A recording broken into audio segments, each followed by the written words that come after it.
किष्किंधापुरी। ये एक horror movie है। मूवी के स्टार्टिंग में हमें 6 दोस्त दिखाए जाते किसी रेडियो स्टेशन में। वहाँ पे लाइट नहीं होती। उनमें से एक मोमबत्ती जलाकर लाता है। तभी उन्हें किसी औरत के रोने की आवाज़ आती है। उनमें से एक दोस्त वही रूम में रुकता है और 5 दोस्त आवाज़ की तरफ जाते हैं। जैसे ही वह उस रूम को खोलते हैं वहाँ पे उन्हें कोई दिखता नहीं। फिर उन्हें उसी दोस्त की आवाज़ आती है जो रूम में रुका था और उसे कोई नीचे फेंक देता है। फिर रेडियो स्टेशन से एक लड़की की आवाज़ आती है और उनके सामने एक कीड़ा आकर उन सब दोस्तों को मार देता है। फिर कोई अनजान शक्ति उन्हें उल्टे स्वस्तिक के जैसे रख देता है। फिर सीन किसी मेले का दिखाया जाता है। वहाँ पे बहुत भीड़ होती है और उनमें से ही 9 लोग दिखाए जाते हैं। एक के हाथ में एक बोर्ड रहता है जिस पे घोस्ट वॉकिंग टूर लिखा होता है। वह सब किसी का इंतजार कर रहे थे।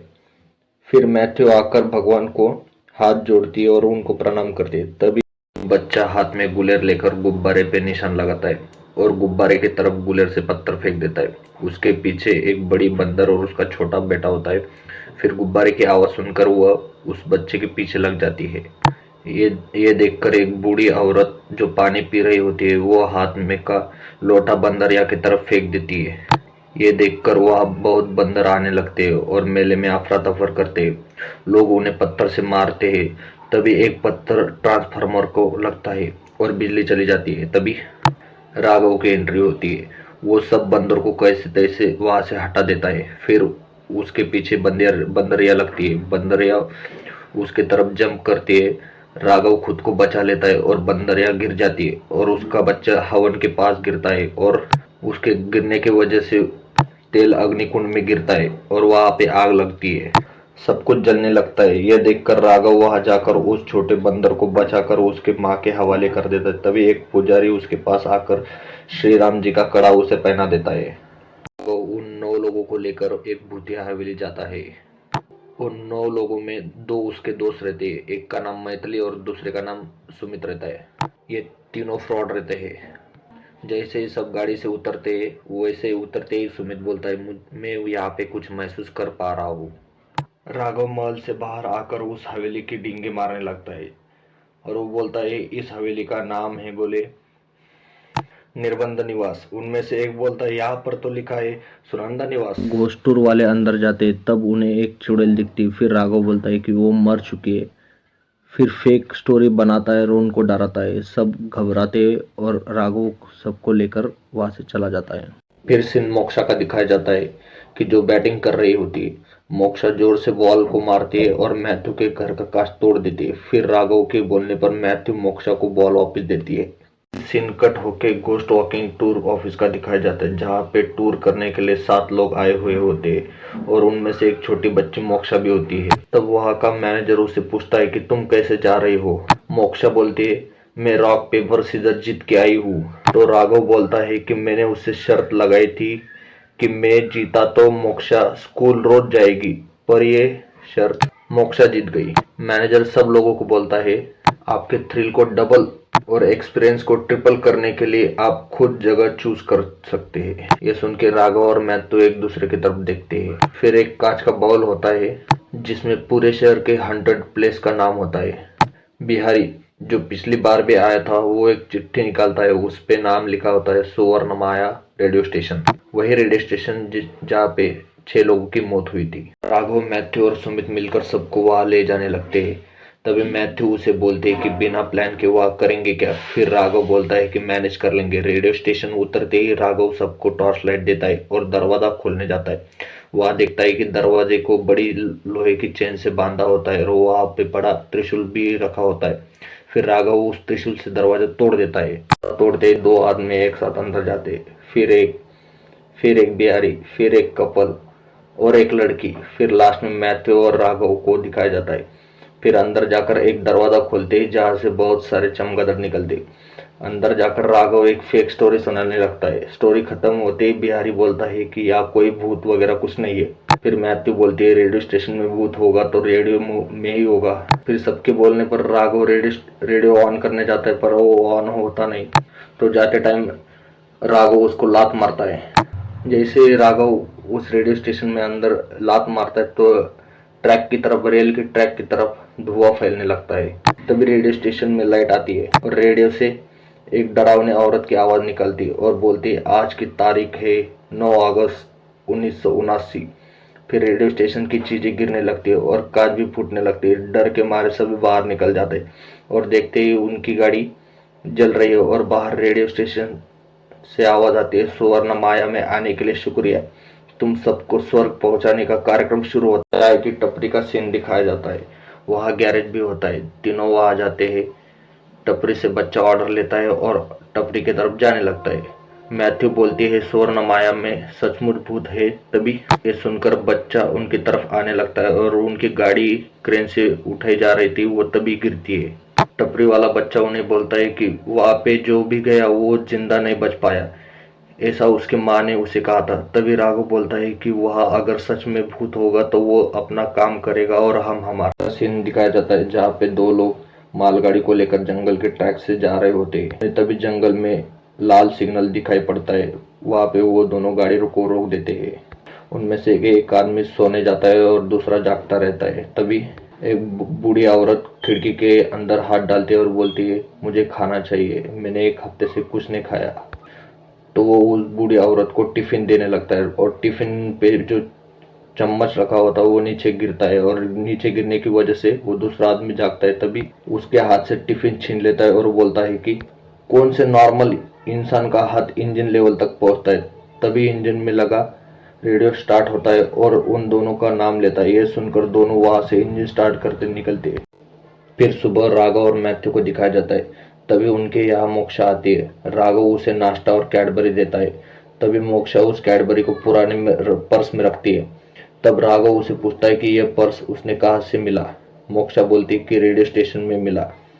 फिर उसके घर का टेलीफोन बजता है, राघव उठाता है। तब बिहारी उसे बोलता है कि उन दोनों की मौत हो गई जो उस रात हमारे साथ आए थे और उनकी डेथ नेचुरल नहीं लग रही है क्योंकि वो भी उल्टे स्वस्तिक के जैसे दिख रहे थे। राघव वहां जाता और देखता है कि वहां उल्टा स्वस्तिक का सिंबल बना था और उसे वहां एक कंकाल के ऊपर से मिट्टी अपने आप हट रही थी दिखती है। फिर दूसरी तरफ देखता है कि रेडियो स्टेशन वहां से नजदीक था। वहां जाकर वहां कुछ ढूंढता है, उसे कुछ नहीं मिलता। फिर एक रूम में जाकर वहां से एक टॉर्च उठाता है और उसे लेकर लाइब्रेरी आता है। वहां पे उसे ढूंढने पर एक पुराना न्यूज़पेपर मिलता है जिसमें उन्हीं 6 लोगों की मौत की खबर थी। फिर राघव अपने घर आता है, वहां सुमित और मैथिली बैठे होते हैं। तभी रेडियो से वही डरावनी आवाज आती है, 11 लोगों में से 2 मर चुके हैं, 9 अभी बाकी है। आज की तारीख है 9 अगस्त 1979 और अगला मरने वाला है ताटीकोंडा वीरभद्रा। फिर राघव ऑफिस में जाकर उसका नंबर निकालता है और उसे कॉल करता है पर उसका फोन स्विच ऑफ बताता है। फिर रजिस्टर से वो जहाँ काम करता है उसका नंबर निकालता है और उसे कॉल करता है तो वहाँ से लेडीज बोलती है कि उस साइड पे डिफेंस आर्मी ने जामर लगाए हैं और वो लेडीज राघव को वहाँ का एड्रेस बता देती है और राघव वहाँ के लिए निकल जाता है। कंस्ट्रक्शन साइट पे जहाँ काम चालू होता है तो सुपरवाइजर को ऊपर से कुछ ठोकने की आवाज़ आती है। तो वो सुपरवाइजर उस बेवड़े को बोलता है कि ऊपर देख के आ कि वहाँ कौन क्या ठोक रहा है। बेवड़ा ऊपर के फ्लोर जाता है तो उसको अपनी मरी हुई बीवी अपने सिर को हथौड़े से मार रही होती है, ये दिखता है। फिर उसकी बीवी उसको ऊपर से धक्का दे देती है, बेवड़ा नीचे गिरने की वजह से मर जाता है। राघव देखता है कि उसकी बॉडी बीच में और खून से उल्टा स्वस्तिक बनता है। राघव उस होटल वाले बच्चे के घर जाता है, वहाँ उसकी माँ उस बच्चे की नज़र उतार रही होती है। फिर राघव उनसे बोलता है, रेडियो स्टेशन में ऐसा क्या हुआ था। तो उस बच्चे की माँ बोलती है कि 35 साल पहले कुछ पढ़े लिखे लोगों ने रेडियो स्टेशन की शुरुआत की थी। फिर वेदावती ने रेडियो के लिए आवाज़ दी थी। फिर किसी ने उन 6 लोगों को मार दिया जिन्होंने रेडियो स्टेशन की शुरुआत की थी। रात को वहां से रोने की और चिल्लाने की आवाज़ आती, तब सब गांव वालों ने मिलके पुजारी की मदद से रेडियो स्टेशन को बंद कर दिया। राघव घर जाकर सुमित और मैथ्यू को बोलता है कि हम 11 लोग अंदर गए थे तो 3 की ही मौत क्यों हुई। फिर सुमित का लैपटॉप लेके उसमें देखता है तो उससे पता चलता है कि सब लोग अपने नंबर के हिसाब से मर रहे हैं। तो अगली बारी मोक्षा की होती है और सबको लाने के लिए सतीश और मैथ्यू को बोलता है और साथ में उनको जो सोवेनियर रेडियो दिए थे वो भी साथ में लाने के लिए बोलता है। फिर राघव मोक्षा के घर जाता है। मोक्षा नींद से उठती है, फिर उसके कमरे की कुछ किताबें फर्श पे गिरी पड़ी मिलती है। फिर फ्रिज का दरवाजा अपने आप खुलता है और बंद हो जाता है। वह जब उसके रूम के पास जाता है तो दरवाजा अपने आप लग जाता है। वह फिर एक रस्सी के सहारे कांच तोड़कर अंदर जाता है तो हवा में कपड़े के सहारे लटकी हुई मोक्षा को बचाता है। फिर सब लोग उसे रेडियो स्टेशन आते। राघव सबका रेडियो लेकर जला डालता है और वो रू को कुछ अनाप शनाप बोलता है तो रू आकर उन्हें डराती है। फिर रेडियो से बोलती है, रेगुलर प्रोग्राम थोड़ी देर के लिए रोक रहे हैं और अगली बारी राघव की है। लोग वहां से चले जाते। राघव, मैथ्यू और सुमित पुलिस स्टेशन जाते। वह 6 लोगों के मर्डर की डिटेल्स मांगते। पुलिस वाला बोलता है 6 लोगों की मौत के पहले वेदावती की एक कंप्लेंट लिखी थी। तभी पुलिस स्टेशन के बाहर ट्रांसफार्मर में आग लगी थी और लाइट चली जाती है। पुलिस वाले के साथ मैथ्यू और सुमित चले जाते। राघव टॉर्च लाने के लिए जाता है, तभी उसे वहां कुछ आवाज आती है और वह टॉर्च लेकर आवाज की तरफ जाता है। तभी उस रूम में रखा हुआ टेलीफोन बजता है। वो टेलीफोन को उठाता है, उसे वही डरावनी आवाज सुनाई देती है। तभी दरवाजा तोड़कर एक भयानक साया आता है जो दिखने में डरावना होता है। उसका कंधा टेढ़ा होता है और पैर भी टेढ़े होते हैं। राघव राघव टॉर्च उस पर चमकाता है। वह उसे टॉर्च को डरता है और वह साया वहां से चला जाता है। वहां से तीनों वेदावती के घर जाते हैं। वहां पे उसके पिताजी उनको वेदावती के रूम दिखाते हैं। रूम में जाकर राघव एक ट्रंक से पुरानी फोटो निकालता है। उसमें उसे वही साया जैसा एक लड़का दिखता है तो राघव उसके बारे में पूछता है। वेदावती के पिताजी बोलते हैं, इनमें उनके टीचर भी है, उन्हें सब पता होगा। तो तीनों सिंगापल्ली गांव जाते। फिर भूषण वर्मा के घर जाकर उसके बारे में पूछते तो वे बोलते ही इसका जन्म चंद्र ग्रहण के टाइम हुआ था और इसका नाम विसर्वा कुमार है।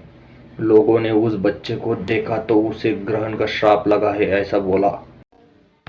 विसर्वा के पिताजी उसे डॉक्टर के पास लेके जाते हैं। डॉक्टर बोलते ही इसे रिकेट्स नाम की बीमारी है। ये सुनकर विसर्वा के पिताजी उसे दुनिया से छिपा देते हैं, पर उसकी माँ उस पर बहुत प्यार लुटाती है। उसके लिए उसकी माँ ही उसकी दुनिया थी। विसर्वा का गुस्सा उसकी भविष्य की जिंदगी बर्बाद न कर सके, इसी वजह से उसके मामा उसे मेरे पास लाए थे। कुछ सालों बाद का समय दिखाया जाता है कि टीचर सबको स्वस्तिक बनाने के लिए कहते। तब विसर्वा उल्टा स्वस्तिक बनाता है। फिर विसर्वा अकेले चेस से खेल रहा था तो तभी साइकिल पे एक आदमी आकर अनाउंस करता है कि सुवर्ण माया में एक नए आवाज की खोज की जा रही है। आवाज को रिकॉर्ड कीजिए और हमारे पते पे भेज दीजिए। ये सुन के विसर्वा अपनी माँ को बताता है। फिर उसकी माँ उसे बोलती है कि तुम्हारी आवाज पूरा राज्य सुनेगा, तो वो आवाज भेज देता है। तो रेडियो पे सब टीचर के पास पढ़ने वाले सुनते हैं। उसमें विसर्वा कुमार के आवाज को चुना जाता है, ऐसा बोलते। फिर कुछ दिनों बाद टीचर और उनके स्टूडेंट एक पोस्टर को देखते और पढ़ते। उसमें वेदावती का फोटो और उसके आवाज का रेडियो के लिए सिलेक्ट किया जाता है, ऐसा लिखा होता है। तीनों वहां से निकल जाते हैं तो मैथ्यू विसर्वा के साथ जो हुआ वो गलत था, ऐसा बोलते। तभी गाड़ी पे कुछ गिरता है। राघव कार को बैलेंस में रखने के लिए हैंड ब्रेक खींचता है। तभी गाड़ी कब्रिस्तान के सामने रुकती है। वहाँ एक कुत्ता गिरा हुआ होता है। फिर तीनों अंदर जाते, उसको उठाते। तभी उसकी नज़र एक कफन पे जाती है जो वही टीचर भूषण वर्मा की होती है। तो मैथ्यू बोलते ये अगर 2007 में मरे थे तो हम किसे मिल के आए हैं। कब्रिस्तान से भागने लगते। भागते भागते मैथ्यू का पैर लकड़ी के टहनी में अटकता है और वो गिर जाती है। उसके हाथ में जो टॉर्च रहता है वो भी गिरता है और वो भी टूट जाता है। तभी विसर्वा की एंट्री होती है। वो आते ही सब कफनों को हवा में उड़ा देता है और नीचे फेंक देता है। तीनों गाड़ी में बैठकर जाने लगते हैं। तभी रेडियो का आवाज आता है और राघव गाड़ी बंद कर देता है। तभी दूसरी तरफ से एक ट्रक आकर गाड़ी को उड़ा देता है। फिर सीन हॉस्पिटल का दिखाया जाता है जहां मैथ्यू को एडमिट किया जाता है। फिर मैथ्यू को दिखाया जाता है उसे विसर्वा ने सफ़ेद पट्टी से मम्मी जैसा किया होता है। विसर्वा बोलता है राघव को पुलिस स्टेशन में ही मर जाना चाहिए था, यह एक्सीडेंट में मरना था, पर वो बचा कैसे, उसकी रक्षा कौन कर रहा है। फिर मैथिली की आवाज़ सुन के राघव उधर जाता है। उस रूम में नहीं थी। फिर दूसरी तरफ ढूंढने के बाद वो एक दीवार पे बैठी हुई होती है। जैसे ही वो उसकी तरफ देखता है तो मैथिली छलांग लगाकर उसे मारने वाली होती है। तभी वो जमीन से मॉर्फिन का इंजेक्शन लेकर उसके गले लगा देता है। एक सिलेंडर को देखकर वह अपने मैनेजर से बात करके किसी सिलेंडर गोडाउन का एड्रेस निकालता है और उधर चला जाता है। वो गैस गोडाउन जाकर सुरेंद्र के बारे में पूछता है तो उसे कोई जवाब नहीं देता। वहाँ पे सुरेंद्र आता है, तब राघव बोलता है कि गैस इतनी खतरनाक है तो सुवर्ण वायाम के अंदर सिलेंडर क्या कर रहा था। तब सुरेंद्र के आदमी उस पर हमला करने लगते तो राघव सबको मारकर सुरेंद्र के पास जाता है और सुरेंद्र बोलता है कि मेरे भाई ने और उसके दोस्तों ने रेडियो स्टेशन शुरू किया और मेरे भाई को वेदावती से प्यार था, दोनों शादी करने वाले थे। तब राघव बोलता है कि विसर्वा की आवाज़ पे वेदावती का फोटो क्यों था। सुरेंद्र बोलता है उस दिन वेदावती का आवाज़ को ही चुना गया था। विसर्वा जलन के मारे रेडियो स्टेशन जाता है। वहाँ पे उसे पहले वेदावती दिखती है। विसर्वा उसे मारता है और उसकी साड़ी, पायल, कंगन और गजरा पहनकर उन दोस्तों के पास जाता है और उन सबको मारने लगता है। उस दिन वेदावती बिना कपड़ों के घर पे जाने लगती है। तब गांव वाले उसे क्या कुछ नहीं कहा होगा। फिर मेरे भाई ने विसर्वा को रस्सी से बांध कर कैद कर लिया। इधर वेदावती ने खुद को फांसी लगाकर खुदकुशी कर ली। भाई ने सरेंडर गैस, वो गैस जो इंसान को सोने नहीं देती, उन्होंने उसके चेहरे पर टॉर्च सेट कर दी। गैस सिलेंडर को ओपन करके छोड़ दिया। धीरे धीरे उसकी डोज बढ़ा दी और 12 दिन लगातार न सोने की वजह से उसकी मौत हो गई। फिर उसके शरीर को किष्किंधापुरी के रेलवे ट्रैक के पास गाड़ दिया। उसी रात मेरा भाई और उसके दोस्त मारे गए। हमें दिखाया जाता है कि उसी रात उसका तावीज भी उसी रूम में रह गया था। सुरेंद्र बोलता है कि विसर्वा एक मानसिक रोगी था। उसकी माँ उसको जन्म देते ही मर गई। उसके पिताजी ने उसकी परवाह नहीं की। वो अकेला था और अपने आसपास के बेजान चीज़ों से बातें करने लगा और एक संदूक में उसे एक आईना मिलता है जिसमें वो उसकी माँ को देखता है और उस आईने से बातें करने लगता है।